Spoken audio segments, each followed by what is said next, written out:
Oh, hang on, almost forgot. Discord server.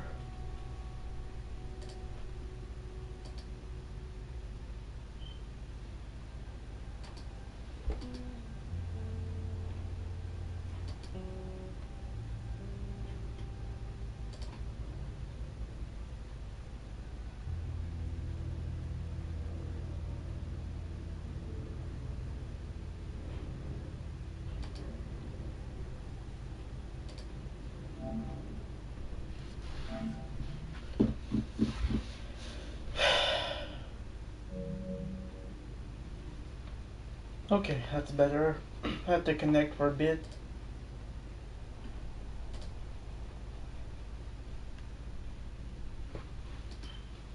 At least the stream got shared. I only just saw it. I had to reconnect for a bit on my computer to see if the stream's sent over.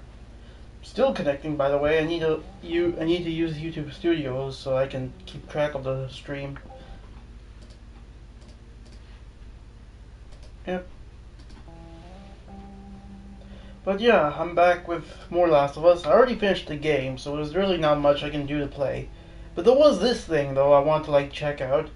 And honestly, rather than just react to it, rather than just watch it in a separate time on its own, I figured what it would be like if I just reacted to it live, see if there was anything interesting that I'd take away from any of this, basically. I don't know, it's just an experimental thing, I guess. Don't know, yeah, I don't know how long this is gonna be though. But yeah, we have two of these. This one that's an hour and 50 minutes basically. 9 minutes for this one, the Left Behind DLC. I haven't played it, but at least on this remake, I probably won't because from what I remember, it's not really all that interesting. But either way, it is gonna be interesting to see what that's like.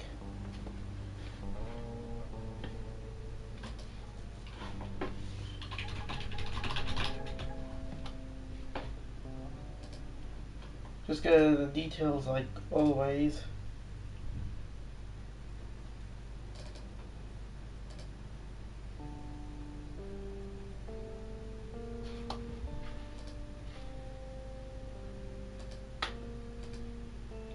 But yeah. And then and then there's some podcasts here as well, official podcasts. I don't know if this is gonna get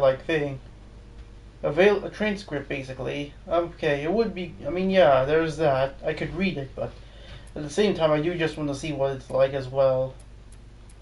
Okay, well, these ones aren't nearly as long as the grounded, basically. This one, so that's kind of good. All right. I'm not gonna watch it just yet, though. I want to first share the stream around before anything.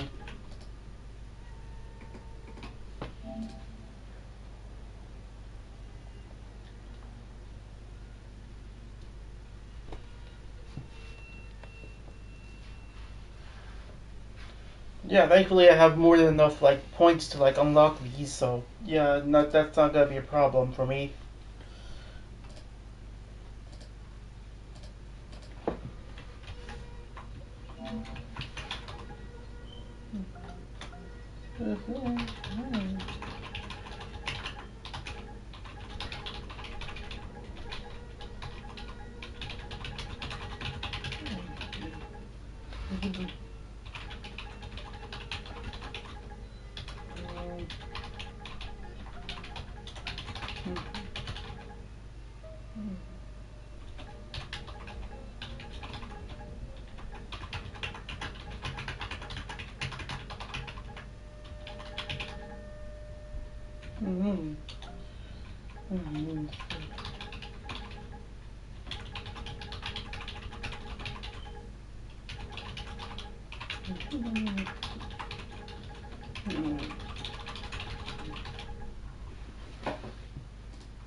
Alright, just checking to see.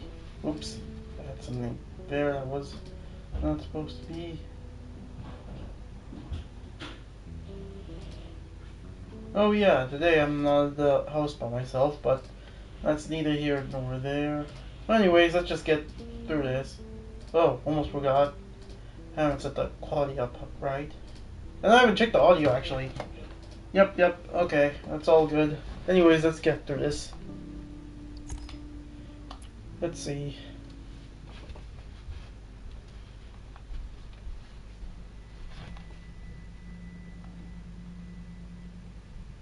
Yep, I've completed the game.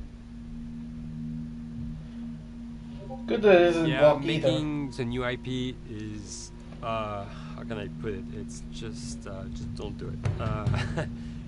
Oh, really? It's insane. I mean, it's a very difficult process. You have more questions than you have answers, especially when you come from like you've been making Uncharted 1 and Uncharted 2, just kind of like now like things are going, you just kind of like good momentum, and then suddenly that momentum like just drops, stops.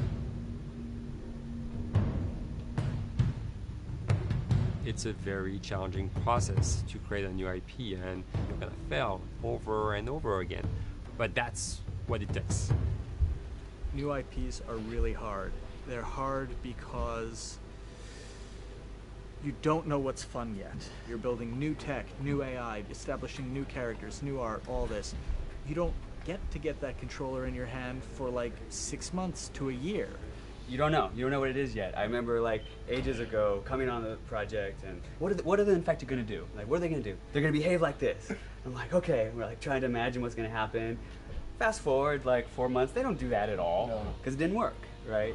It's hard mode, right? Like it's game development on expert. There's a big thing about making a game, right? Which is a game has to be fun.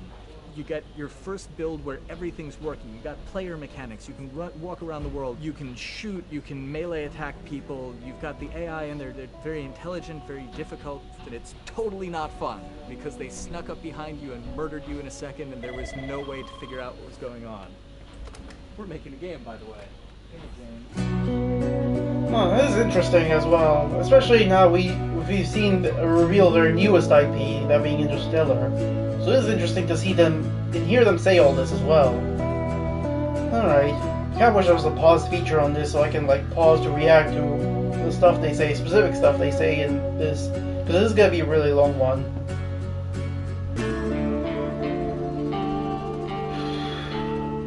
The company has grown quite a bit since I started. I think I was the 12th employee or something back when we got started, but we've tried to stay true to those smaller studio roots. I've been here for 16 years. There's just no reason to leave. I just like the environment here. It's very non-corporate. I think the way we work on Dialogue is kind of special because we don't really like hierarchy or bureaucracy, and no one is really just a manager here.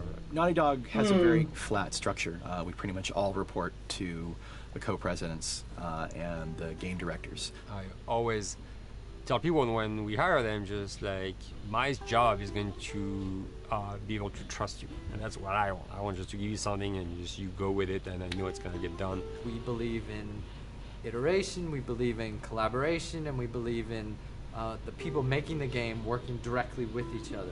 When we have designers and artists, animators, all mixed. This is also a PS3 game too. Same tasks, the same characters, the same areas. Put them next to each other so they can communicate a lot better. We don't have a lot of meetings because if you need something to get done, you just walk over and you talk, and then you go back to your desk and you finish it up. And I really like that. I like when I just walk in the office and I see just designers talking with the programmers or programmers over the animators and talking to them. I think that's when really the magic happens. Naughty Dog, we really try to cultivate a culture where anybody can criticize anybody else's work. And we encourage people to be blunt about it and not try to sugarcoat it too much. It takes too long to be nice sometimes. It's not personal. It's based on more like how can we make a better game. We want everybody to have a voice. We want to cut out all the bullshit if we can, making sure that people are making decisions not based on ego, but what is going to benefit the game. When you see that people trust your opinion and that they value it, it's like. It's such a great feeling. You really feel like you're working as a team on a collaborative effort. We want to sort of remember where we came from and you know why we were successful then, and try to continue that success now. We make games. That's what we like to do. Mm-hmm. Back when Uncharted 2 wrapped up and we decided that we were going to build the second team and create a new project, we kicked around a lot of ideas. One of the very earliest ideas was to go back to Jak and Daxter. It's really near and dear to us. We really love those characters in that universe. And I've heard of this one. You know, there are some interesting stories still to be told there. We started to realize that it was not going to do justice to the franchise that the fans had fallen in love with. It would be shifting it so far in a new direction that we felt that effort would be more justified in developing a new IP. Wise decision, honestly. Neil and Bruce came to Christoph and I and said they wanted to do a post-apocalyptic game. I think the core essence of what they wanted to do, though, was to try to tell a story about two people and how their relationship evolves over the course of the entire game. That potential, oh wow, there is something very special about that game. This is going to be polished. Like, you're not sure if it's going to work or not, and you have doubts. And like, should we be doing a game like that? Should we be doing a first-person shooter? Whatever. Like, you ask yourselves all those questions. And you know, the creative director and the game director are the core of the team that have to really see eye to eye. That's why you have that balance between like Bruce and Neil's gonna try to push just the story and the characters, and Bruce is going to try to push that with just the gameplay as well. And so it's kind of like those guys are just trying always to find the right balance between the two. It's a very dedicated process. We feel that the interactive medium has an untapped potential to touch the feelings of the player. You have that connectivity, the fact that I'm actually in the world and participating in what's happening on the screen in front of me. It gives us some sort of advantage to make you feel connected with what's actually happening. At Naughty Dog, that's what we're trying to do, is pair story and gameplay together. If we can make you feel like you're actually with these characters on that journey, and you're invested in those stories and those characters, then you're feeling, in theory, the same thing that they're feeling. As the story evolved and took different shapes and different forms, the thing that was always there was Joel and Ellie. And because of that, everything kind of grew out of that relationship.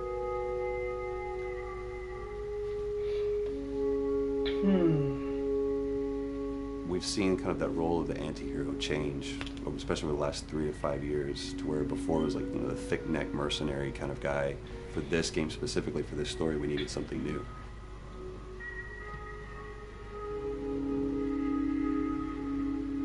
The reason we didn't want to make Ellie Joel's daughter from the get-go is because it wouldn't have anywhere to go. Of course, at that point, he'd be willing to do anything for his daughter, because that is what a dad would do for his daughter. They didn't even know each other at the beginning of the story. And we start from scratch. It's almost like the player has the same relationship to Ellie as Joel does. And we could take our time to build that relationship between these characters. And if we do it right, then the player will be feeling that same growth that Joel does. And we're kind of mirroring that emotional relationship between the two. Oh, this is from the oh yeah, I keep forgetting this is a PS3 game as well. What are you doing? Or at least it started out as one. Time. Well, Have you ever what played am I the supposed to do? PS3 version still? I'm sure you will figure that out. I'm not sure, like, what to expect from the footage they show here. Your watch is broken.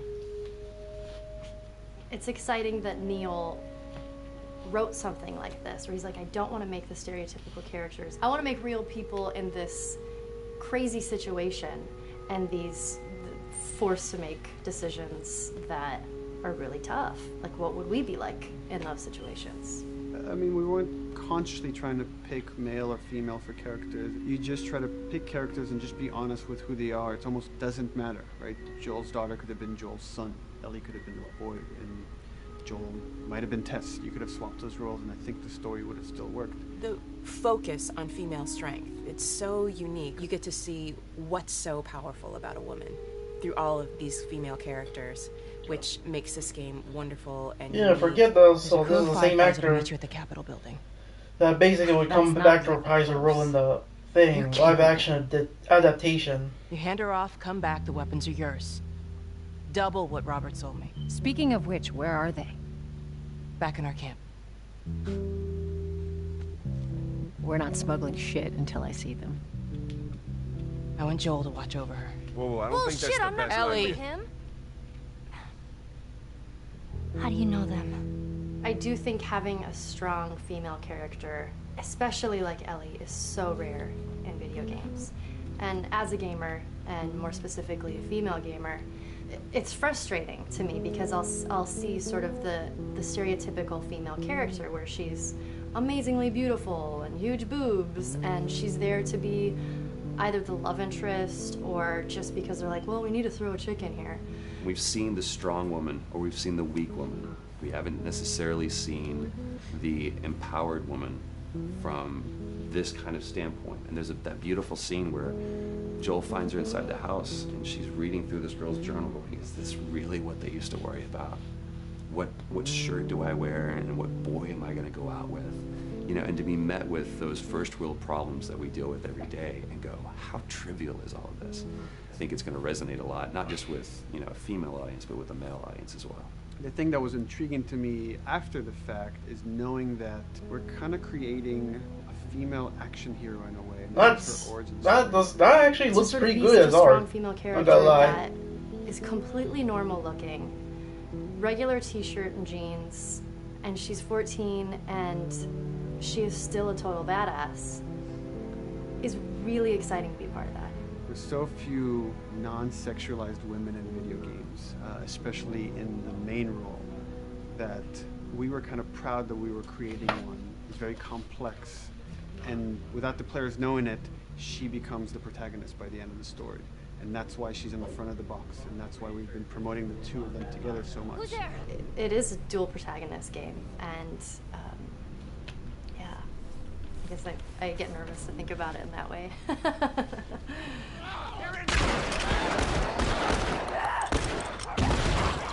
Okay, We can wow. talk about That's it. In fact, in PS3 interviews footage we of the can lie game. about saying you never play as Ellie because it was so important. Jesus, to the be a frame surprise. rate, that looks awful actually. Sorry, I'm glad I'm not playing that version. So that would have not felt good to play, not gonna lie. Sorry. Hold on. That's it.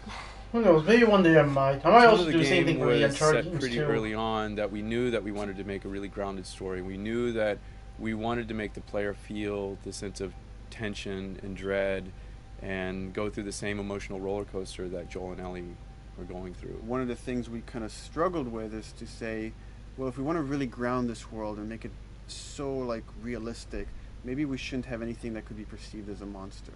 Maybe like by just having an infection that just killed people, and it's all about humans and how they deal with this post-apocalyptic society and how different people decide to survive. Maybe that would be enough. And what we realize is because we're making an action game, a lot of the storytelling happens on the joystick. And once we remove the infected, it's like all of a sudden now we can't tell the story through gameplay of what happened to the world.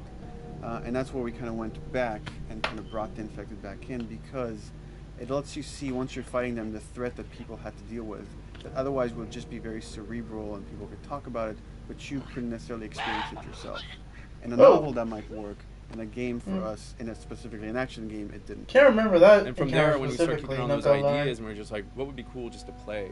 The early inception for it really came from a BBC video we saw called Planet Earth, where they were talking about a cordyceps fungus. This cordyceps fungus gets inside of the brain and controls these ants, and mandibles start chomping, they grow up to higher areas, cordyceps fungus sprouts out, and then it germinates. And essentially uses them to spread its infection and take over whole colonies, sometimes wiping them out. As soon as we saw it, we were intrigued by the idea of what if it jumped to humans?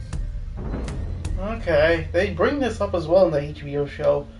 In a section that's not in the game, basically. React, what would happen to society? Like, we're at the very start of develop that. the look of the infected. We went through so many different iterations, some that looked really alien and subhuman, some that looked just essentially like zombies. and we couldn't find like an original place for them. These but one are of our pretty sick artists designs, though. just did this kind of photo mashup where he took a bunch of images of diseases or images of fungal overgrowth, and he kind of mashed it all together and he threw it on this person. It was a very iterative process, making sure that the fungus felt properly integrated, like it was part of the body, growing out of the body.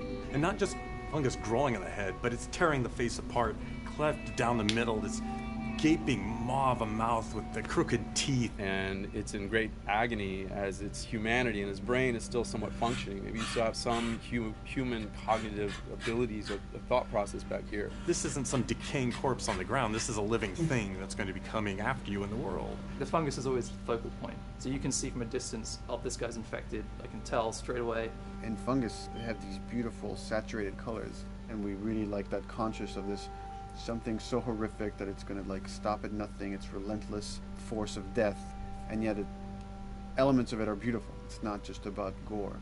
It's not just about everything about it being scary, because to us it's actually scarier when things on it are somewhat benign or somewhat beautiful. It was evident that we were onto something that was quite a bit different and something that we hadn't really seen before, which was eerily human but very disturbing. And it seemed so creepy and so unique that right away we gravitated towards it, and it's like, this is our base infected, everything should kind of come out. Wait, they actually made a model of that? Jeez, like, I mean like an actual like figure or something like that. Or the face splitting kind of look that eventually became what we called the clicker stage. We went to great lengths to create a full biological cycle for these things. So in the early stages, you don't actually see too many signs of the fungus surfacing out of the skin. It's kind of underneath it, like people have lumps starting to show. The eyes will be kind of cloudy or lopsided because the fungus kind of originates inside the head. That moves into the next phase, which is the clicking phase.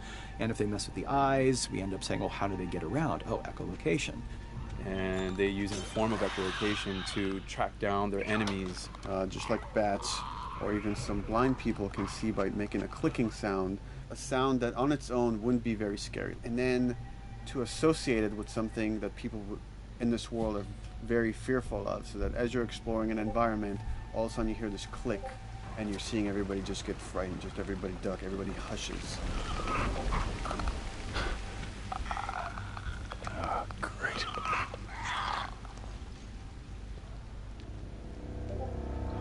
Oh. The bloater? The bloater is the most severe of the stages. So large pieces of the body has been replaced by these kind of fungal plates. The fungus completely takes over the body and blooms. They're kind of covered in things that have been growing on them. Things like moss and like little life on life kind of.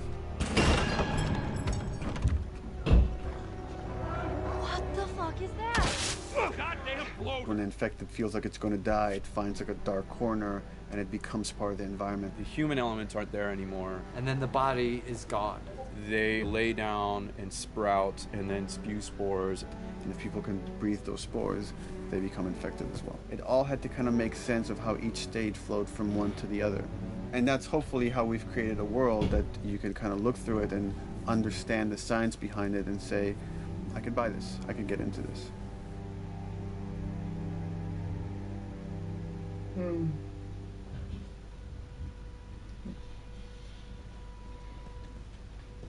Mandatory evacuation.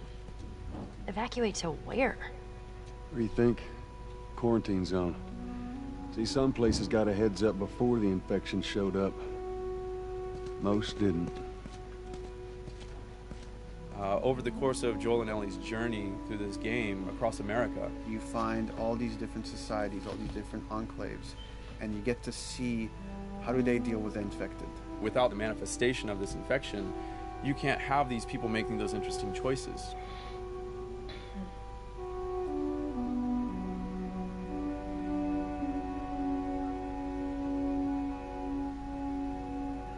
The world we decided was actually its own character, really grounded with a lot of texture. What happens, after 20 years of the fall of man, when no one's taking care of anything? This book called The World Without Us describes in detail how much fighting on a day-to-day basis we have to do to keep nature back. And once you stop doing that, how quickly nature can reclaim that. They talk about New York and how every day they pump water out of the subway system. That system breaks down within 2 days, the whole city is flooded. And once water gets introduced, then structures collapse pretty quickly. Trees will sprout, and wind will carry those seeds over, and gutters get clogged, and then when it rains, water fills up, and then pretty soon you have vegetation growing over there, and once you have vegetation, concrete breaks pretty easily for when there's a tree and roots breaking through that.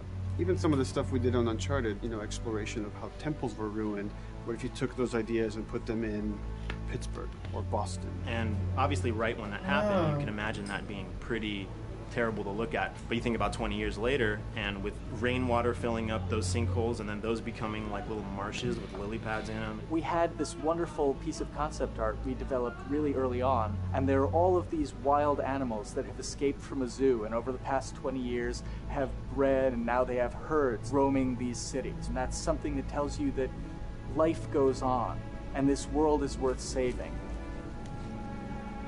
That's interesting, they got that from Uncharted as well. You guys explained a lot, actually. Makes sense. There's something really pretty about nature reclaiming its domain once we are gone. So fucking cool. We have another level of OCD of the logic goes into some of these environments.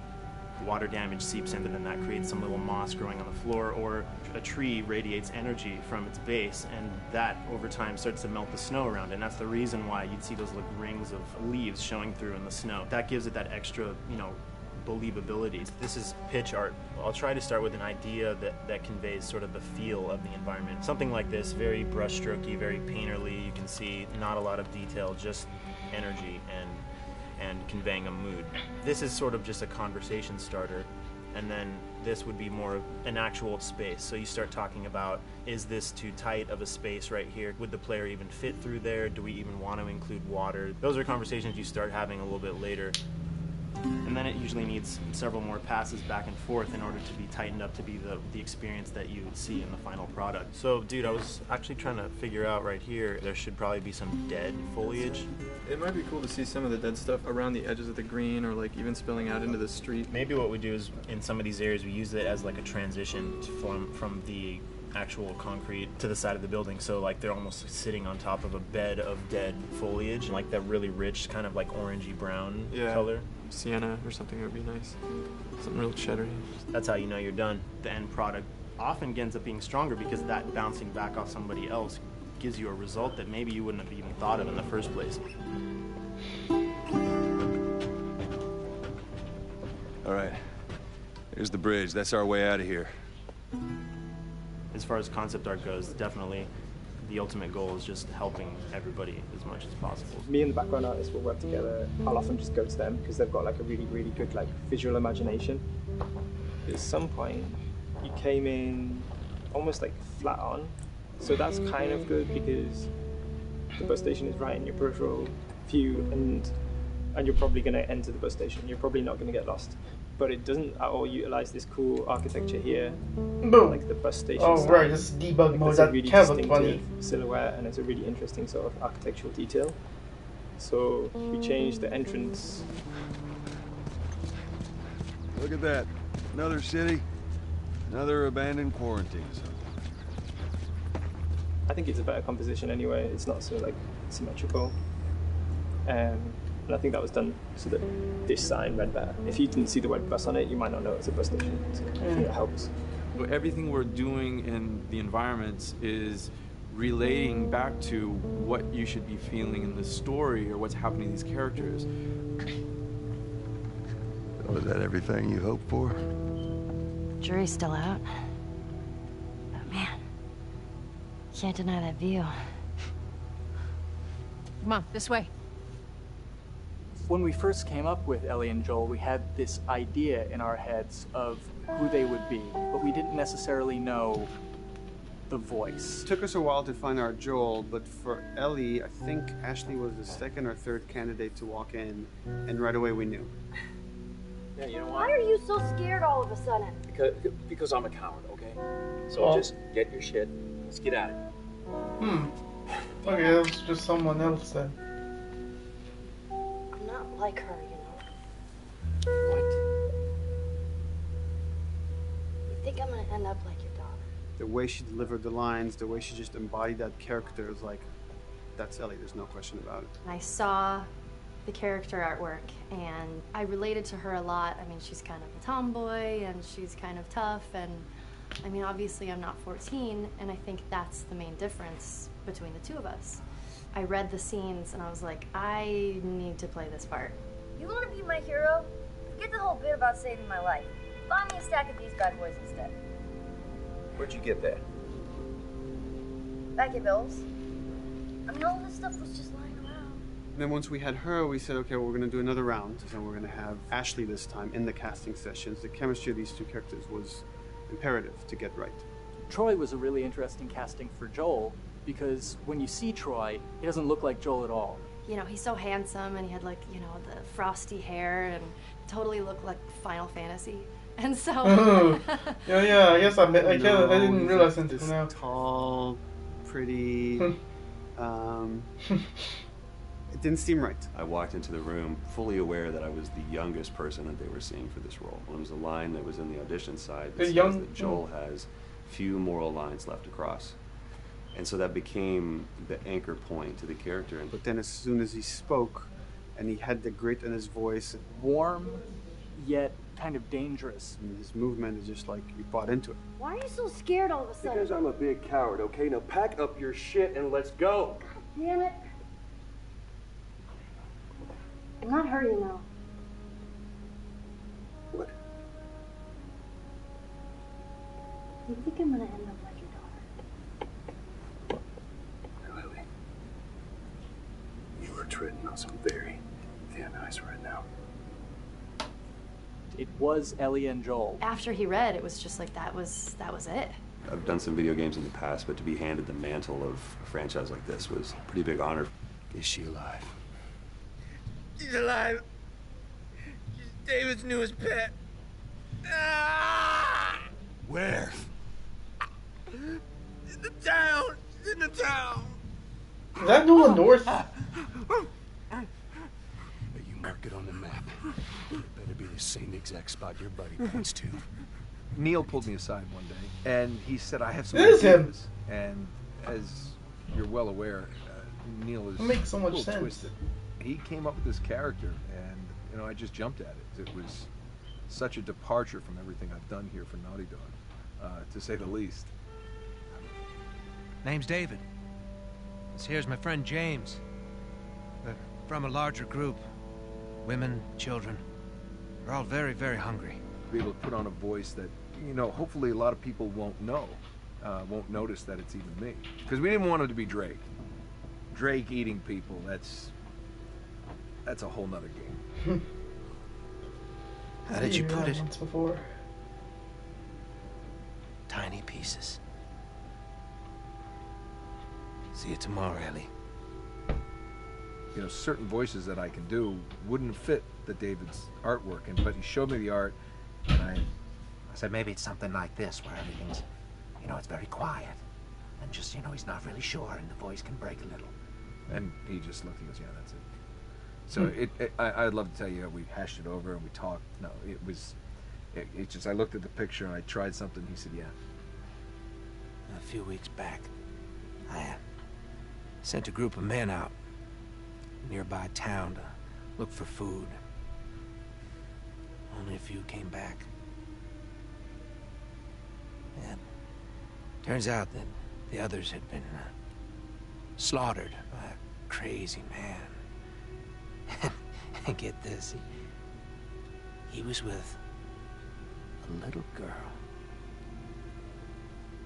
You see, everything happens for a reason. Ashley, she brought humor to it. She just has some really great comedic timing. The way she reacts to the things around the world with a little bit of sarcasm, that teen kind of like trying to get a rise out of you. Now watch your step as you're going out, because it's going to be a little... It just brought a certain levity to the story that the story needed. You didn't even realize it needed it until she started doing some of that stuff. Oh, I'm sure your friend will be missing this tonight. Mm-hmm. It's light on the reading, but it's got some interesting photos. Now, Ellie, that ain't for kids. Whoa! How the hell would he even walk around with that thing? Get rid of that. Hold your horses. I want to see what all the fuss is about. Oh. Why are these all stuck together? I'm just fucking with you. Bye-bye, dude. Throughout the course of shooting over these past couple of years, Ellie and I have kind of morphed into each other, which I know sounds so cheesy.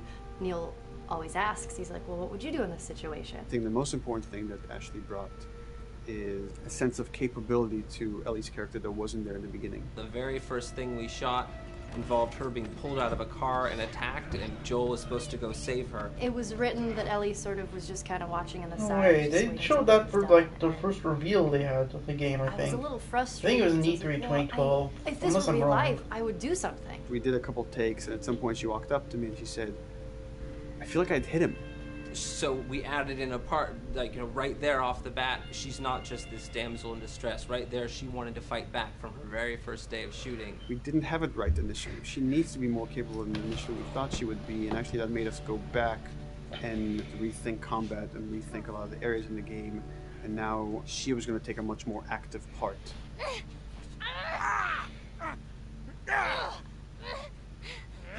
Anything that requires, you know, a lot of body movement, we do with the actors on the mocap stage, and we try as much as possible to use our actual principal actors, use their body motion as well as their voice. We captured all at once there on the stage. Having the actors perform as well as being recorded at the same time was imperative to get an accurate performance, because every time you split up the performance in any way, you lose some of that magic where they did a gesture or they delivered the line a certain way, and those things have to be in sync, or there's just something subconscious that's like off-putting about the performance when you don't do it that way.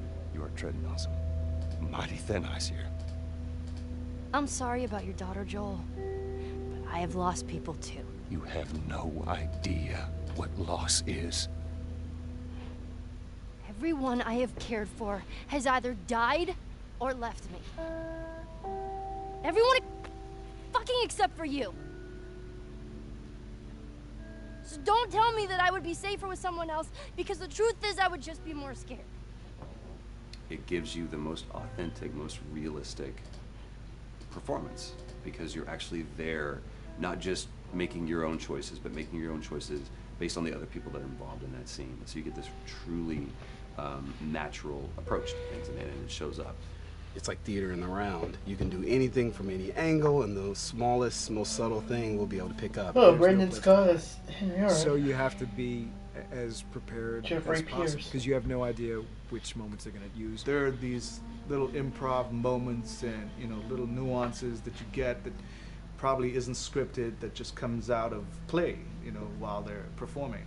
That mistake that is just blossomed into a really good idea. Did we improv on The Last of Us? Yes.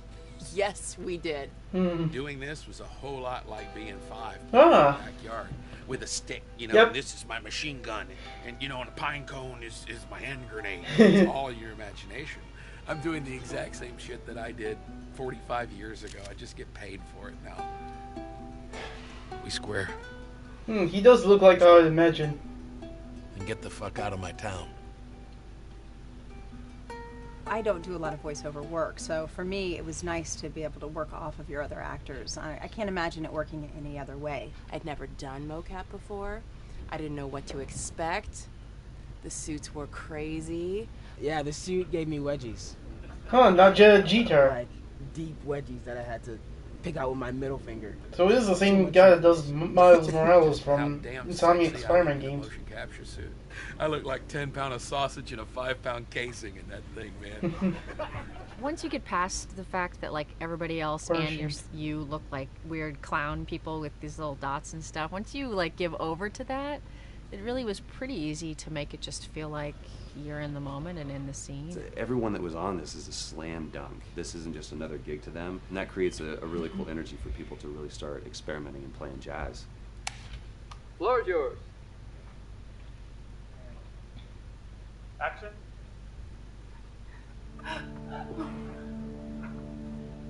Hey! Oh, let her go. Don't worry, this is fixable. But I can't come with you.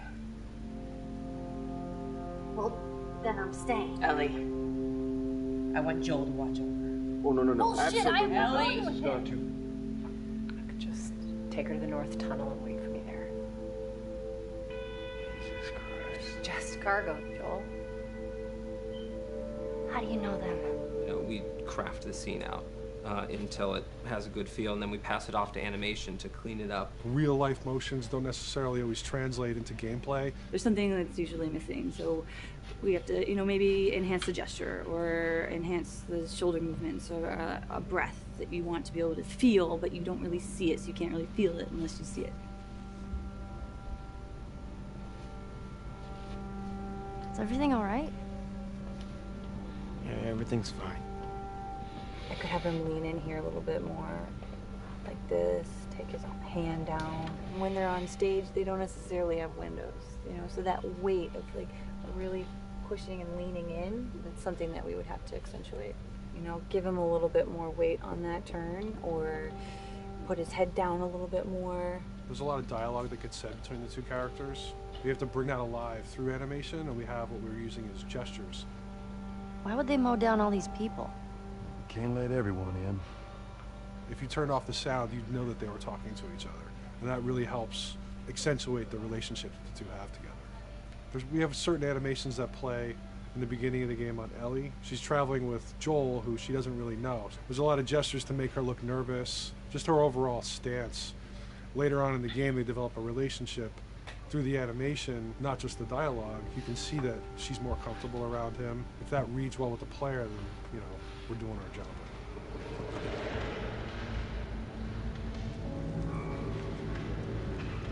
You want her to look scared when she gets a gun. You want her to look scared of the gun. See, if she's gonna aim, she wouldn't be like super trained aim. She would be more like some scared. But at the same time, it needs to look cool and feel cool to the player that plays. It's really just these little tiny details that we're doing, and it's coming across. It's working out well. We don't do facial capture, we don't track eye movements on stage, it's just the motion capture data. Everything that you see on the faces is hand keyed. As you can see, this is all of her mocap data. And so when I'm doing something like this, I go back and forth to performance that she was giving, and I watch just this section over and over and over again. So this is our default face, where I can make everything super extreme and make her all squinty and angry, turn her frown down. I can open her mouth, stick her tongue out. It's listen, watch. Okay, where's her mouth at this point? Like, is it open? Is she making like a grimace? About Tess. I don't even know. Here's how this thing's gonna play out. You don't bring up Tess. Ever. In fact, we just keep our histories to ourselves. We shoot all of it to just get the body motion, and then we'll do a second pass with the cameras. The scene's playing back on an overhead projector, but it's also playing back on a monitor that's attached to my rig. Sean and I would go to the stage and motion capture the camera filming the scene, and so he would get a whole wide shot, a whole close-up for the whole scene. You can change your lenses, you can use your standard 35, 85, 50s, whatever, all that sort of live action camera cinematography, you can apply it on stage. We make sure to go back in and add flaws. We keep the confinements of the room so the camera can't go past a certain wall, because then we have this cheated perspective. If the cameraman bumps into the wall, we keep it. Missing focus hits when you're pulling focus, going too close to the character and reframing, those little moments in there kind of keeps it very cinema verite. If everything was too perfect, you wouldn't be able to put your finger on it, but you'd be able to feel it. It would just feel off. It's very much about grounding it, despite having the option to do whatever we want. Being able to place the cameras anywhere we want after the motion capture gives us both advantages and disadvantages. The biggest advantage is it means that we just have to nail the best performances we can get, and the luxury is that we can always swap it. The 3D world gives you limitless opportunities with cameras and movements, exposures, all that stuff. Most of these cameras are sort of set up like real world cameras. So we have lens, we have f-stop that will create the depth of field. We have aperture to set our film back and all that stuff. A master, and then I have my close-ups, my over-the-shoulders, sort of just like a live-action production. Let's go to camera 30 at the 23.458. Then I get that kind of weird, bend across his back. The closer I bring the camera, the more bend I get, which is, doesn't look right. It doesn't look it looks less cinematic than if I do that, which flattens the whole thing. And I'm trying to also catch Ellie.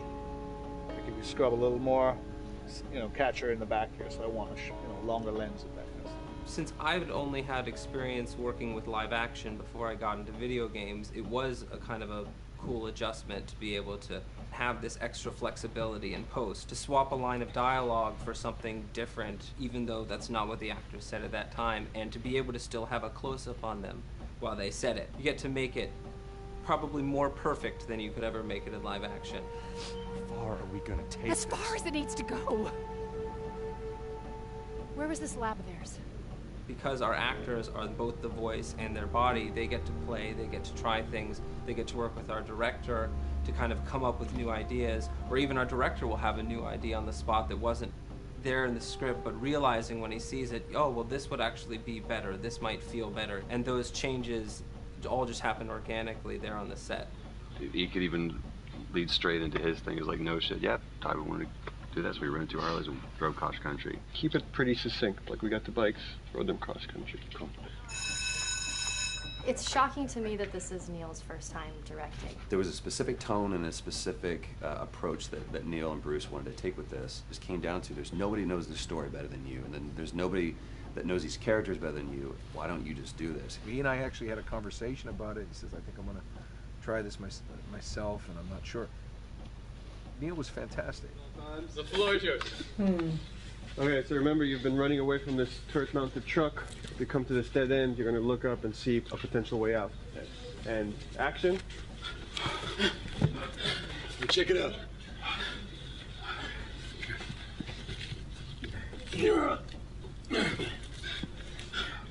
I mean, his writing is honest, and it's dangerous, and it's natural. And I love his economy of words. He doesn't hit everything on the nose, so it leaves it open for you to interpret and bring some nuances and things like that. The entire process is collaborative, but really it's led by Neil's willingness to change and flow and decide something doesn't work, fix it right there in the moment.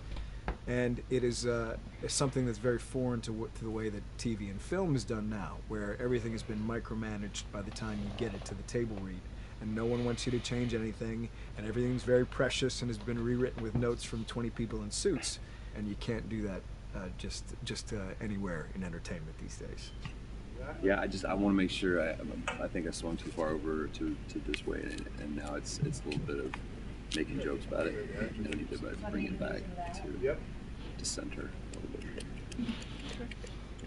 There's one scene in the game where we see Joel not as a ruthless survivor, but as a father. I knew from the very beginning that he was going to lose his daughter, and I just told Neil, I was like, when that day comes for us to shoot that, I need a heads up. About a week before, he said, it's time, we're going to do that scene. I was like, okay, because I knew that I was going to have to go to this place that you don't really want to go to as an actor. You want to find some aspect of reality that you can empathetically draw from, Troy and I were both kind of just like walking around for a while and just kind of getting into the zone, and well, my grandpa died when I was 8. He was like my dad, and so that's always what I use to get into that place. I started recalling all those memories and starting pulling up all those feelings, and they're just right underneath the surface. When I walked back in, everyone realized that something was different. They kind of like calmed down. You could feel the energy just like drop a little bit more. It was brutal. I lose my shit. I mean, just completely break down. Don't do this, please, God, no. Oh, God, no. Oh.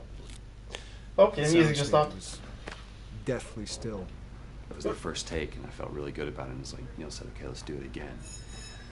So you do it again, and automatically you feel like you're manufacturing because you're trying to go back to that place, and you're in that actor nightmare of trying to get back to that reality. And we go through it again in 5th and 6th and 7th take, and I'm just exhausted. I'm crying between takes. And I'm looking at Neil going, this is really, really hard. And finally, after like the 8th or 9th take, he said, all right, I think we got it. I was like, oh, thank God. And I went outside, and I was just jacked up for the rest of the day. Just I mean, a wreck emotionally. But we got it. Then 2 weeks later, he calls me. And he says, so we need to reshoot a scene. I'm like, cool, what scene are we doing? And he just looks at me. I said, dude, don't do this to me. And you can either at that moment throw your hands up in the air and say, fuck this, and walk away, or you can say, okay, this is an opportunity to get it more right. I'm like, okay, all right. You don't think you got it? I'm going to show you that you got it. We've got it in the can. And so we go through it again, and it just feels fake, feels artificial. And Neil goes, go through it again. We start doing it again. And I'm getting madder and madder with each take. And finally, about the 4th take, Neil comes over to me, and I love him so much. He goes, so I'm picking up on some resistance. I was like, you're damn right you're picking up on some resistance. We've got this in the can already, and we're just wasting our time, and we're wasting all this effort and energy. And then he started talking me through the scene. And he was like, what I need you to do is I need you to just strip yourself of all these ideas, and I need you to hit this beat, and this beat, and this beat, and this beat, which just makes it sound so mechanical, and it's such an emotional scene. So we start going through it, and literally I am mindlessly doing these things at this point. Oh, that is I know it interesting. hurts, baby. I know. So I'm gonna lift you up. I'm gonna get you over here. Come on, baby. Come on, work with me, please. Oh, God. Tommy looks different. Baby. Sarah. Sarah! Don't do this to me, baby. Don't do this to me, baby. Come on. Come. And he stops, he goes, now we got it. And I realized that the reason why I wanted that first take to work was because I wanted everyone to look at me and go, wow, what an actor. And that's not what the scene needed. Those moments where you just have to sort of calm your ego down and just go back and do your work. That scene actually works, not because of me, but in spite of me. And that really is the marker and definition of working with a truly good director. There are many like it, but this one is yours. Why don't you have a seat?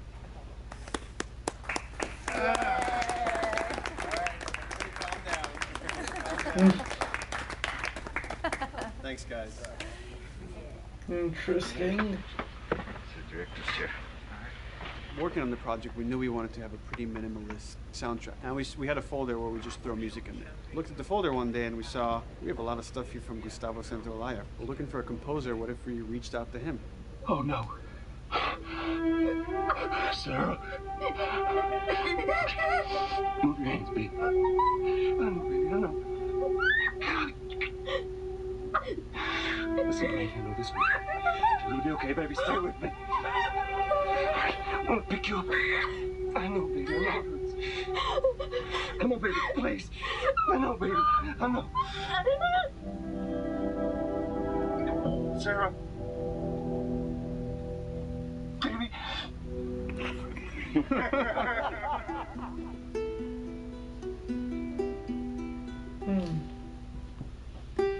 Is this where they go over the music then? I guess so, yeah.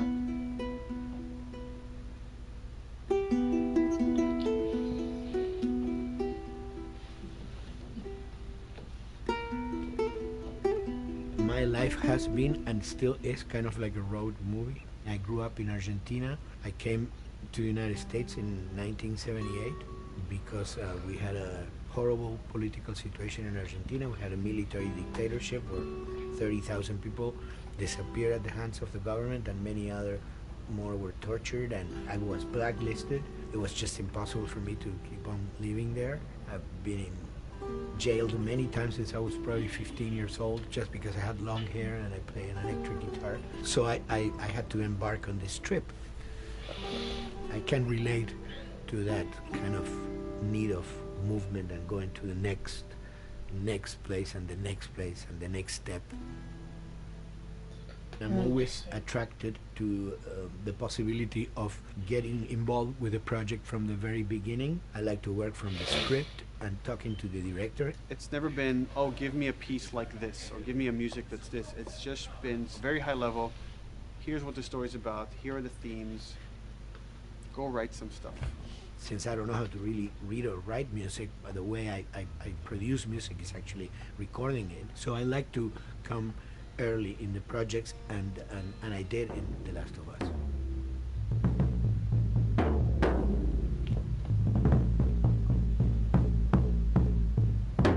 One thing that was fantastic from the very, very beginning was the freedom I had to try and to do whatever I felt could work, you know? As the story was still being written, you could listen to this piece of music and just get a sense of where this needs to go tonally, because the music was still inspiring the story. So that was the great thing of having the music written so far in advance. You know, at the beginning, I was going really out with some things, and sometimes some of those things were the ones that they liked the most, you know?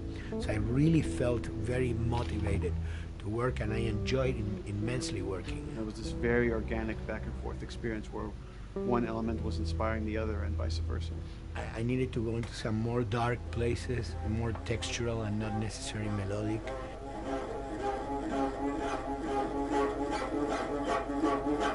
Huh. That's a bow. I'm always that he's trying using. to sort of push myself into playing instruments that I don't know how to play. There's an element of danger and innocence. Lennon once said, you know, give me a tuba and I will be able to do I'm an artist. I should be able to do something. I like to put myself in that situation.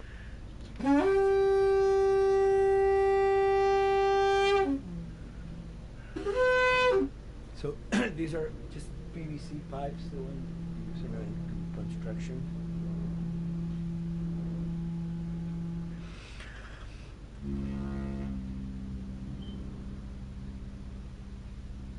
Or instruments that I know, kind of twist them. From the concept of the prepared piano, you know, I mean, I've worked with prepared guitar to stick things into the guitar and things like that. And also in The Last of Us in particular, I work with the detuned guitars. I really tune the guitar extremely low, and the result is, you know, strings that are very loose and will produce not only sound but produce noise. Because I believe, you know, every environment has its own sound. We have in our, you know, small studio, we have actually the possibility to record almost anywhere, including the bathroom, and we have done some fabulous recording, especially in the kitchen. When you score to picture, which is something that I don't do, then you know what you're going to expect. But when you provide people with music, like I've done in all the films that I've done, and then you see it, how the director decided to use that, you know, in what particular way he uses it or where they edit it. It's always fascinating to me. I watch a scene and I'm going, you know, it's fantastic how they use this beat. I would have never, of all the music that I've done, probably I would have never used this piece there, but it works, you know, great. So I like that feeling of collaboration.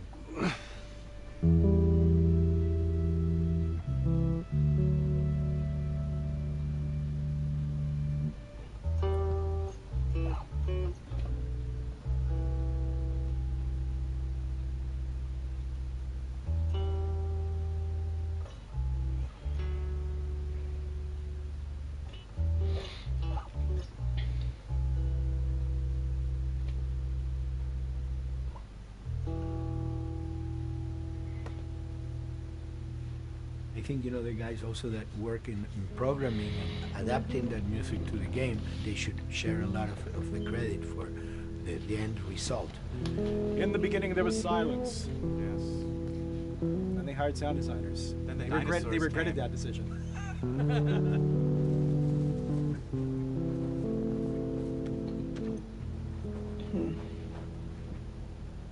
Oh. Hold it steady. God damn, I completely forgot how different the HUD was for the thing.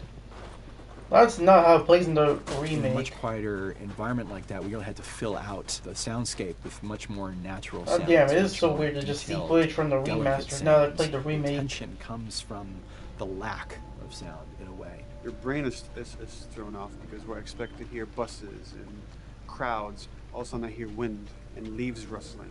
Again, it's creepy and beautiful at the same time because it's almost like I'm going on a hike, but I'm in a downtown area.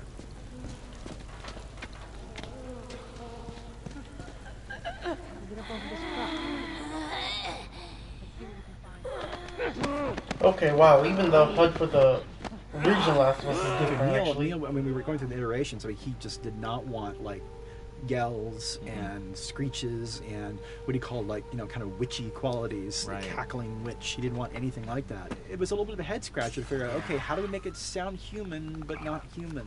We really did not want to use any animals. We wanted these all to be human. Derek and I basically decided to hire a couple of voice actors who did some interesting work vocally to see if they can come up with something. And we worked with this girl, Misty Lee. She started giving us these really great screeches. Misty Lee. I feel like I've heard that name before. That's No Process. Yeah, that's just her voice. And it started going into this little click. We also used a little bit of Phil's voice.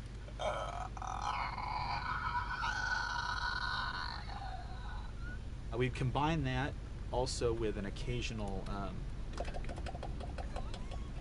that's just me, you know, moving my tongue.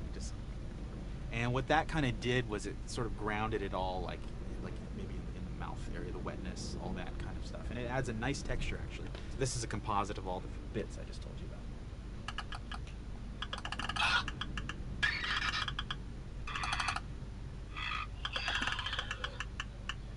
Sounds like a Snapple bottle. Oh, the lid? Like the lid, yeah. That's a good idea. Fuck, where were you guys like months ago? Why didn't we think of that? Why didn't we think of that? Stupid.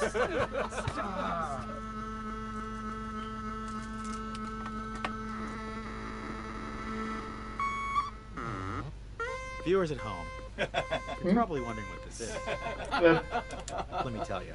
About 10 years ago, I saw this Synthy A suitcase synth. I wanted to get one. This finally arrived in January, just in time to start using. I thought, well, what can I do with this?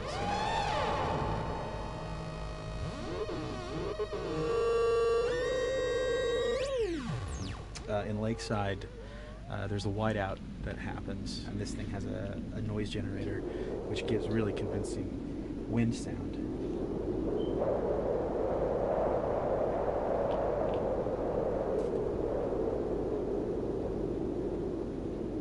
The military still has technology. There's sirens and alarms, so I wanted to try some new concepts.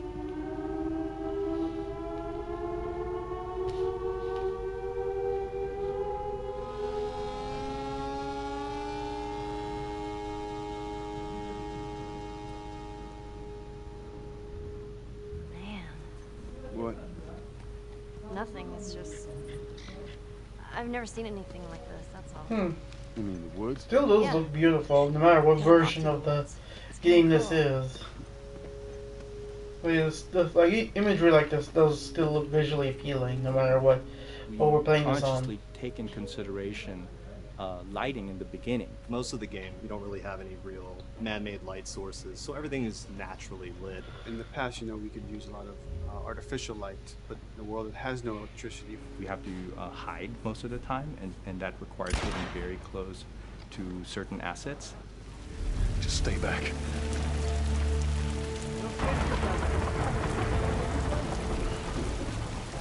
Otherwise, can't. Detail's expensive, and if you build up too much of it, you end up running into technical problems, right? Your engine slows down. When the frame rate goes down, everyone can bring up the profiling tools and see which parts of the frame actually caused the drop of the frame rate. This is the profiling tool. These are all the SPUs. Here's the GPU, and then here's the PPU. You can see, like, here's the main process, and here's all the sub-processes, and you can see, tells you, like, how many milliseconds and cycles it's taking. The programmers are whiz at modifying this stuff and realizing, oh my god, why is this thing so big? We're taking 10 milliseconds on this thing. And then that's when they come over and find somebody and hit them over the head with a club and be like, why are you doing this? I love, we put the 30 frames per second goal because that's what we shoot for. Someone nicely put the 60 frames per second goal. It's like, yeah, we're not going to hit that. lighters usually can come up with different lighting setup that still looks great, but is less costly in terms of performance. Did you talk to the character artist about her hand? So her face is getting a lot of spec, but then her arm is just like bone dry. You think something we can tweak in shader? We'll have to send back to character team Michael to take a look. I can play with the lights and see if that creates more like spec. Yeah.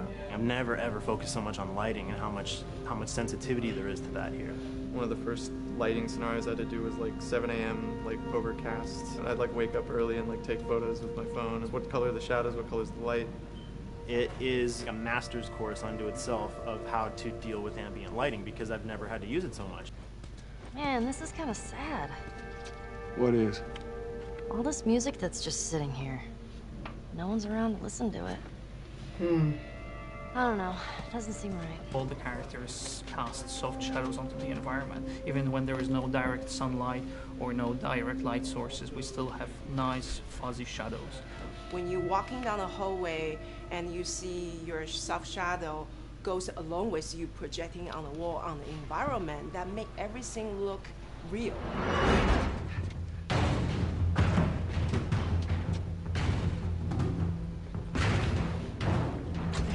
Follow me through here.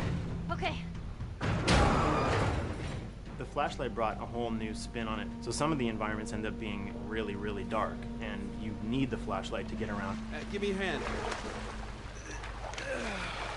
We want to have the environment be really dark, but also at the same time have colorful surfaces that are sort of hidden, so when a flashlight hits one of those, it bounces off onto the ceiling. If you shine a line on a red wall, it will bounce the red lighting on the whole environment. And it's very difficult to do, very expensive, but we did it. Everything should have a bounce lighting. Otherwise, the world is gonna feel dry and unrealistic.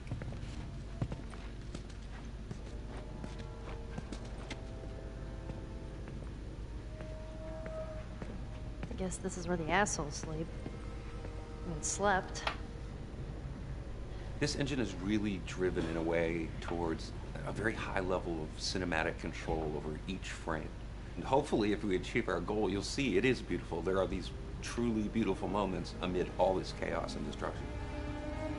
Yeah, once we're done with this whole thing, I can teach you how to play guitar.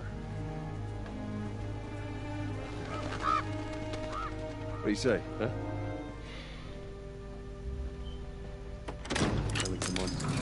Uh-oh. Yep. I got you. Damn it, Bill. What just happened?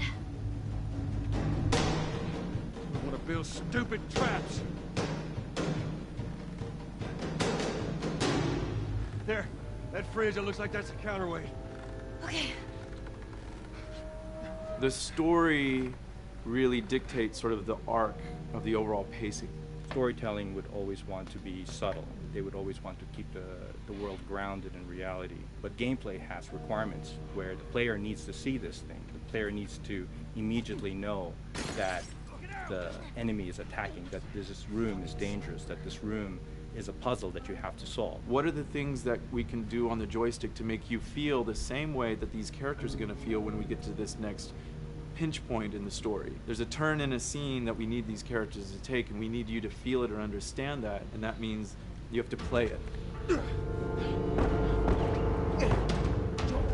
Sail! Oh, thank God. Gotta keep running. Doorway, over there. Run!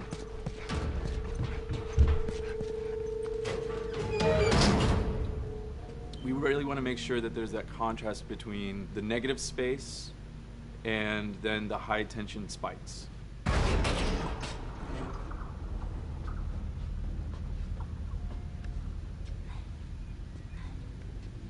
A lot of times we won't play music, or we'll play very minimal music just to let you know kind of the state, whether you're still in stealth or combat has broken out. Hearing someone's footsteps or hearing a person breathing on the other side of the door has so much tension to it. You hear that? Shh, quiet. You feel the tension of the world, make you question whether you want to engage with these guys or kind of try to stealth around them. That's another reason why we don't have traditional cover in the game. You smoothly move around everything, contextualizing with the environment, but you're never locked down. We want the player to, with that crafting system, with the scavenging system, with all of the abilities of God, I forgot how different this was. moving around and changing as the moment arises. Gameplay is all about, I have a limited set of tools, and how am I going to use The remaster those still tools and those carries over limitations most of the to HUD, overcome basically. this obstacle in front of me. And that obstacle might be infected, might be another class of humans that wants to kill me for a bottle of alcohol in my shoes.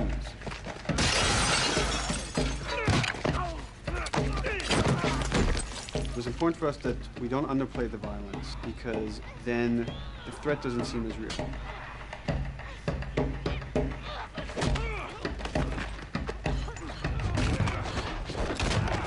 We see video games as this incredible medium to tell stories. We want to treat it as equals to books or comics or TV or movies. This is subject matter that would not be considered out of the ordinary to tell in one of those other forms of entertainment. Fucking hunters. See, this could have been us. We wanted you to buy just the desperation of these people and why they're behaving this way, because it's so brutal. And at the same time, we didn't want to make it so over the top, stylizing it, so then it doesn't become as real. It was important for us actually to hit that middle ground where it's kind of disturbing.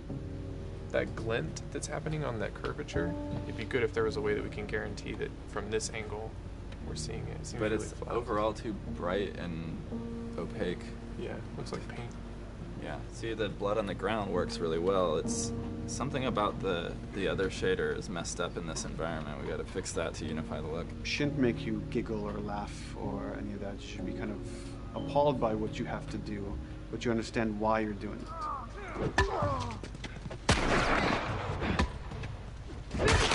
You want to feel each hit. You want to feel each concussive strike.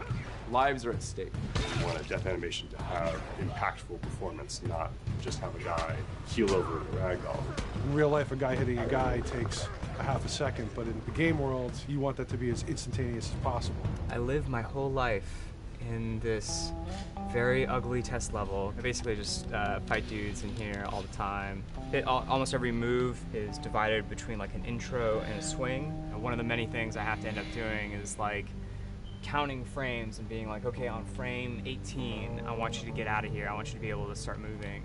Every hit reaction that an NPC plays, they are not necessarily in the correct pose. When you strike them the next time, we just pop them with a 0-frame animation change, which is usually kind of a no-no, you know what I mean? Normally you want characters to blend smoothly and realistically into animations. But what we found is that you can cover that pop up with a heavy impact. They can go from almost any pose into the pose that the impact starts from, and your eye just covers up the transition for you. So if you throw a brick at a guy, it puts him in this like kind of staggering stun state.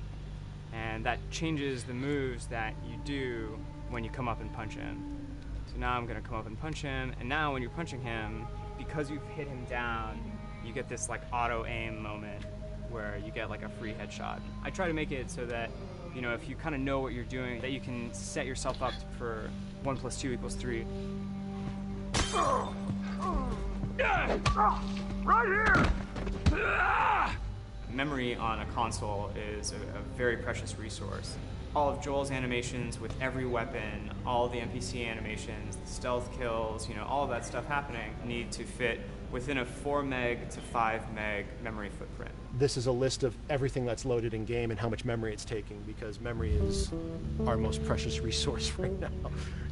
So we have a level, we call it the bookstore, it's in Hunter City, and this is a zone, for example. So when I set an AI to this zone, he will never leave its boundaries. I want guys to guard this exit where you have to go through, so I'll zone a couple guys around there to make sure that they, you know, they can fight you and use all this cover, but they want to stay around this door.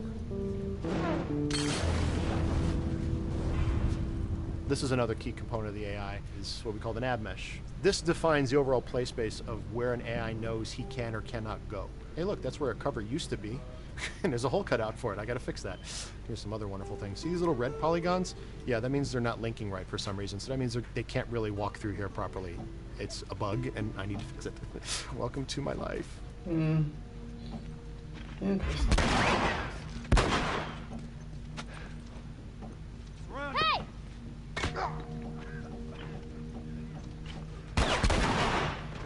If you look at a lot of games, NPCs are usually only alive for, a few seconds before the player ends up shooting them and then they're dead.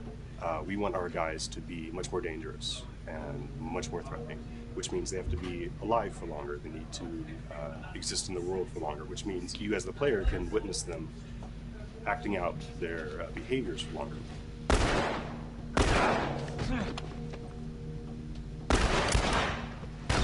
So we've been working really hard on our AI systems. Back of the box, biggest bullet is going to be like AI. So we tried a number of different prototypes with the buddies, including having Ellie be super independent of you. She would try to flank the enemies, get behind them, or get between you and them. And a lot of times those decisions should surprise you, just like a real person, a real character would surprise you. And we discovered after many different prototypes, the best thing for her to do generally is to stay very near you. You need the exploration, you need the scavenging, you need something to say like, okay, if we just crank it to 11 the whole time, then it's pinned up there and there's no time to breathe, no time to assess or analyze, and no time to really contrast. There's no way of shifting the pacing. Oh, man.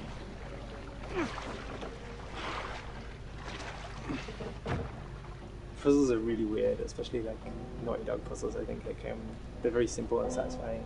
Most of this puzzle is strict exploration. You can see the ladder here, you can see the pallet there, you can see a clear route up to the ladder. So you're like, okay, maybe I have to get Ellie to the pallet, push the pallet over to this side, and like Ellie will climb up and lower the ladder. So that whole part is like, that's not a puzzle, that's not regarded as a puzzle, but when you feel like you've got to the solution and you're like, okay, I'm going to climb this ladder, and you climb it, it breaks off, hopefully then the player will feel a little bit stumped and they'll be like, I'm not really sure what I am meant to do now, and so this is where the puzzle starts. Hopefully at this point, like all of the elements that the player needs to solve the puzzle are very familiar to them because they've been through the previous exploration beats. They're improvising with elements that are at their disposal. That's a really sort of like strong theme throughout like The Last of Us. That you're a survivor, you'll take whatever tools you're given and you'll use them in like creative ways to survive.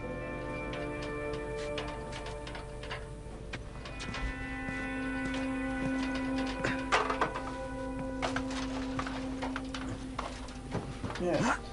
Again, I've said it already, but it is still weird to just see footage from the original PS3 release of this game. This crafting system. Our lead designer, Jacob Minkoff, he got this book of like the survivalist handbook and homemade munitions and all sorts of funny stuff. Just start reading about, okay, if I was just wandering around in a collapsed society, this world, what stuff that seems like I could find? Alcohol and sugar, if you want to make a smoke bomb. It's difficult to balance the right amount of resources against what you think the player's going to need and making sure that the player feels like they're getting just enough to survive, but not too much that they feel like they're a powerhouse.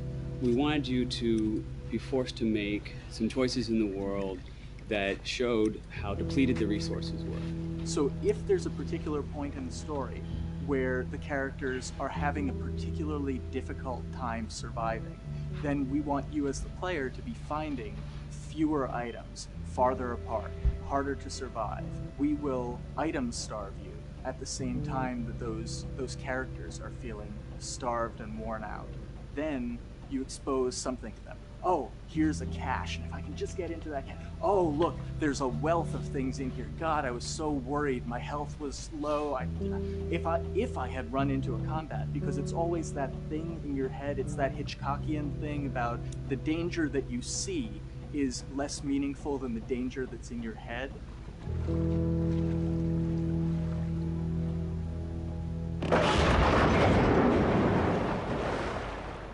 When we're designing the levels, it's nice to have the stuff that we know people are going to encounter. We kind of call this some of the critical path stuff. These are the things that 9 out of 10 players are going to find. They're right in the way. It's where you have to go. And then whenever designing a level, you want to have that little nook and cranny, right? You want to reward the player being like, oh, you went over here.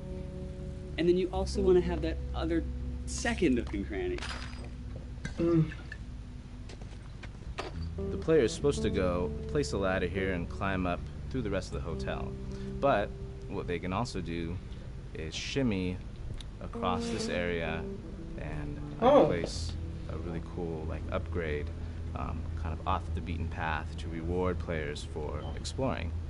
So if they come all the way over here, they're going to get this really cool training manual. It's a funny little bit of trivia. The HUD system, not the menus, not like when you hit start and stuff, but the actual HUD system where you see the reticles and stuff, was literally created for an E3 demo early in Uncharted 1, and that's been our HUD system, the foundation of our HUD system for the last 4 games. First time in Naughty Dog's history, we hired Alex.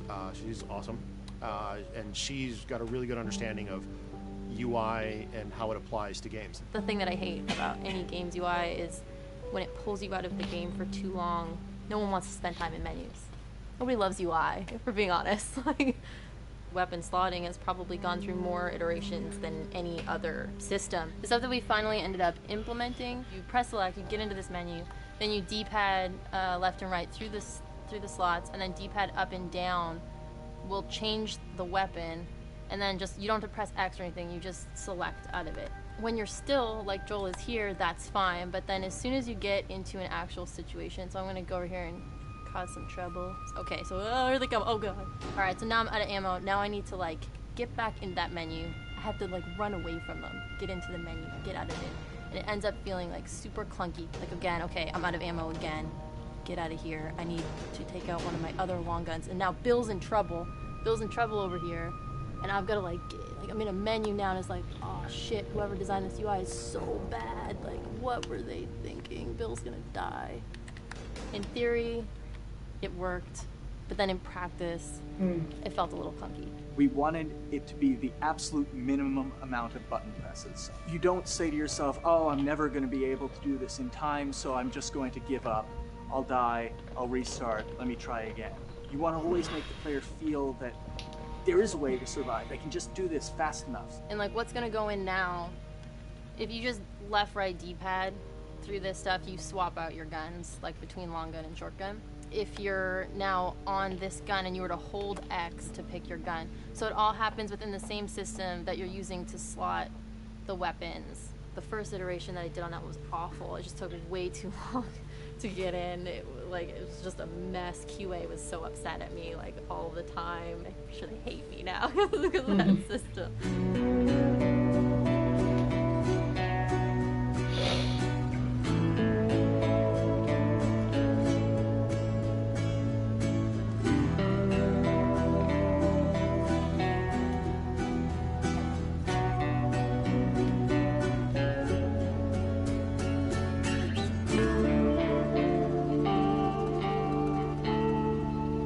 I think the way the industry is kind of maturing and changing in general, you're seeing a lot more focus and importance on refinement and polish. So having internal QA really helps.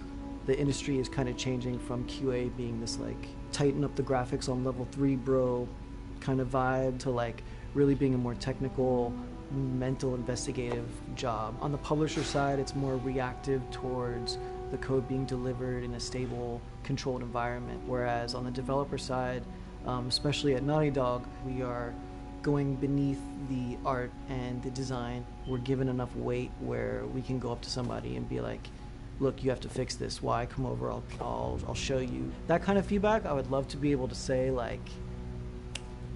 that was us, but it gets so diffused throughout the iteration process that you're just kind of adding your I guess genes into the gene pool and then just seeing what happens, you know what I mean?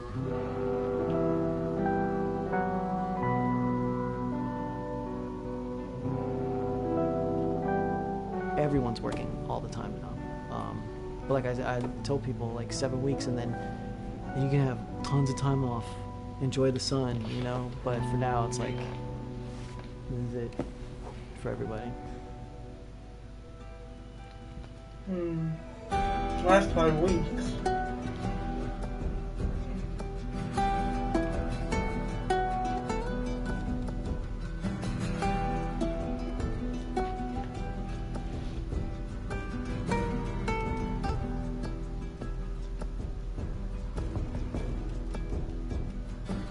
crunching has been is part of making games. I feel it's human nature, right? If I'm gonna have a guest at home that's gonna come for a couple of weeks, I'm probably gonna clean their room just the day before they arrive, right? And I think it's the same thing. It's just like everything comes together at the end. I personally enjoy crunch. I think you get this like absolute laser focus because it has to come together.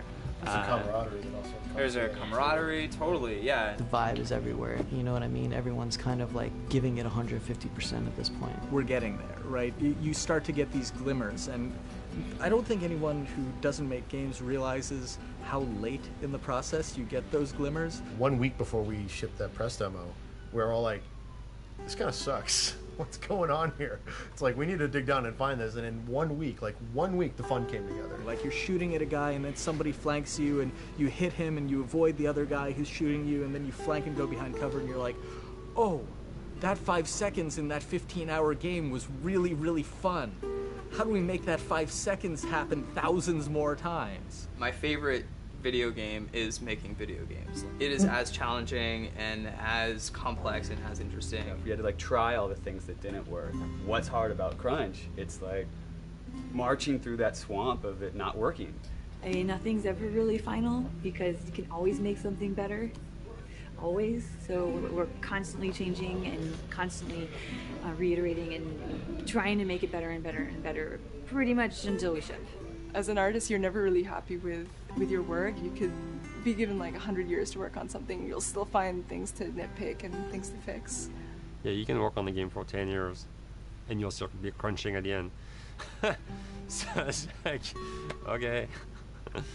All of a sudden, it's like getting ready one morning in the shower, and I was just like, oh yeah, I'm about to ship another title, and this is going to be a really good title, and it gets you excited, and you're like, all right.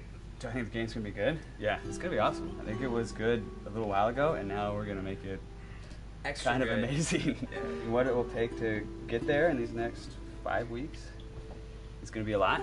I'm excited. I have faith. Every time we're shipping a game, it's terrifying. You just hope for the best. You don't know, right? I mean, like, people have different opinions. We have to go with our guts, and I trust the team just to pull it out. This, hands down, is the hardest, most challenging thing I've ever done. We sweat a lot, and we worked a lot, and we all went home tired, you know?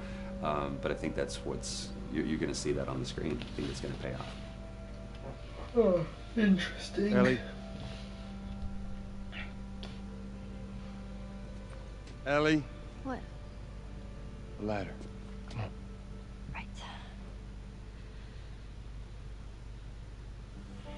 After David, Ellie's visibly distant. You could have done a cutscene to show, hey, you're being very distant, and she's not responding, but to also do that in gameplay to where it's something that you've done just countless times throughout the game with, you know, let me boost you up here, get the ladder, bring it down so we can do this systemic thing, and the character responds with that, and you have to actually go over to her and go, hey, come on, the ladder, we've done this, let's do this. That is a subtle clever choice. thought Talked process. in the beginning is like we have these mechanics. How can we exploit them in a narrative sense? And that's one of those opportunities. I just think it's incredible that happens in game. It's not a cinematic. Hmm. You know, it's something that adds weight to that controller when you're playing. Wow, so good! Yeah, it doesn't like thing outstates welcome either, which is actually also pretty good. A lot of that can be said were a lot of moments where you're just like, where it gets all cinematic in gameplay. Oh, wait. Jeffrey Keith. Yes. I have to be careful when I say that. Production by. Alright. So wait, is this the end then? This is just the credits then, I assume. In order of appearances. Okay, wow, that's basically it. Okay. That was pretty insightful, I will admit, actually. I didn't have too much to say on that, but that did give me a bit of a knowledge on what went down with the game, and just what their thought process was. And yeah, it's good to see some of the actual actors as well, what they look like, some of them. I already knew Troy Baker and Ashley Johnson before. Who else? Was there anyone else? And obviously Noel North as well. Some of the other actors were like new though, so I didn't actually see them beforehand. But yeah, that was actually pretty good. That actually was shorter than I was expecting. It did say, I think it was 1 hour and 59 minutes, if I'm not mistaken. I have to look at that again. Because we're only like 1.5 hours in so far. But yeah, it is also weird. But again, like I said, it is also just like interesting to just see what the gameplay looks like for the original like version of the game. Because just to reiterate, this was a game that was originally made for the PlayStation 3, that in 2013 specifically. And then a year after, it ended up getting the PS4 remaster, which is a thing that I streamed last year, basically. So then, 2 or 3 years ago, from this point on, when I'm streaming now, it was basically when this remake came out that I included all this. Okay, wait, no, that was actually cool. I did enjoy watching that. I do like it when developers do add behind-the-scenes stuff like this. Let me just see. Yeah, let me just say 1 hour and 50 minutes. Okay, I was actually mistaken. Okay, well, we still have other parts here. We have, like, your watch is broken. These are podcasts as well, actually. You have no idea what loss is. And then... Alright, well, I'll look into that another time, because these are obviously going to be longer these are also going to be long as well. However, I will give time to this, though. Just left behind my thing. So might as well just look at this before I finish it off. I think after this I'm going to end the stream off, though. Cause hopefully it won't be too long. Or at least longer than it says. Because it says 9 minutes, so... It's extraordinarily humbling, and... really? I mean, it's kind of beautiful in a way that as creators we get to do something that's true to our hearts, and then other people pick up on that same sort of passion. We're taking all these risks with the game and making a more complicated game, a more nuanced story than we've ever done before, and it's something we really wanted to play, but we had no idea what the public, how they would react to it. And of course it was really, really exciting for us to see that people didn't just buy into it, but they were really excited about the world and the story and the themes and subtext that we were putting into it. Really, people just got the game 100%. Remaster? You know, as an artist, as a creator, you want people to love your work. You want this to. Definitely looks like it's from the remaster, if I'm not mistaken. It just kind of leads us and because the way the motion is played out here, in the directions that inspire us. From Dreams.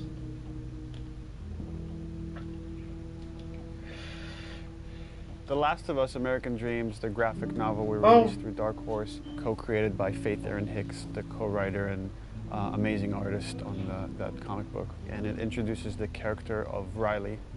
And in it we get to see kind of Ellie coming out of her shell, and she starts taking on these attributes from Riley, but it's the first day they meet. And it became really interesting to us to say, okay, months later, after these two have become best friends, and they've had this falling out, where does that relationship go? In discussing ideas, it's like, what if we got to play through that kind of relationship? What if we saw that relationship? And it gives us an opportunity to test out various mechanics and storytelling ideas that maybe we couldn't test on the scale of the full game, but doing it in a smaller time frame allows us to try out these ideas and say, okay, that's interesting. How did that work? The comic book was kind of a great way to see a little bit of what Ellie and Riley's relationship was. So when we set out to design the world, we already had a point of reference that there had already been some great work done just in terms of some of the visuals and some of the language between Riley and Ellie. I think we had a sound story pretty early on that we felt was compelling enough to okay, that justifies us moving forward with the idea of single-player DLC. Now you have a team of some burnt-out, frazzled people that you're trying to say, like, okay, guys, let's go again. Can we do it again? And that's a lot. That's a lot to ask of anybody after 3.5 years of grind. We kind of right away knew we wanted to focus on Ellie. We wanted to tell a little bit more about who she was before all this. We also felt like some people were wondering what happened in that time span between when Joel gets really injured and then you play as Ellie. And I felt like I wanted to meet Riley. Like I want to know her. I read a little bit from like the comics, and you kind of had this image in your head in the character, but you kind of really don't meet them until you start to see them. And once you get the actor in there, once you get these people, they really start to come out. Okay. All this time I thought you were dead. It was interesting sort of this time around to be with someone new. When Yanni came in during casting, I was like, that's totally who I saw in the comic book. That's totally her. That's totally who I heard. You need to cast her. I was a bit intimidated to kind of come on to something that's so big. It's different, actually started with it, and you're, coming in, I guess, as a sophomore, you know what I mean? Like, you feel like, oh gosh, am I gonna fit in? And then, will I really be able to live up to the standard that's so high? With The Last of Us, we got to see the events that led to who Joel is during the game. We never get to see that with Ellie. With Ellie, we're picking her up at the outset of the journey. What this DLC really allowed us to do is focus on Ellie's life prior to that journey, and we get to see, she's just a kid ultimately. Despite the journey she's about to go on, you get to see her have fun, and you get to see her playing with her best friend, and you get to see her be romantic with someone. You definitely see a very different side to Ellie. Being with another teenage girl sort of brings out that playfulness and that silliness that you see glimpses of that with Joel, but it's different hanging out with a 40-year-old dude. You know Ellie as this like really tough, strong kid that has gone through so many crazy things and has seen so many things, to this other side of her, a little bit more vulnerable, softer side of her through the eyes of Riley. So it's a really interesting relationship there because you get to see somebody who really influenced who Ellie is and taught her how to survive and be strong. And then you see that playful Ellie, and you see the events that are shaping her and changing her, and how she loses the one person in this world that she cares for. And then you understand why she's willing to fight tooth and nail to not lose Joel. She's already lost this person that she loved. She's not about to let it happen again.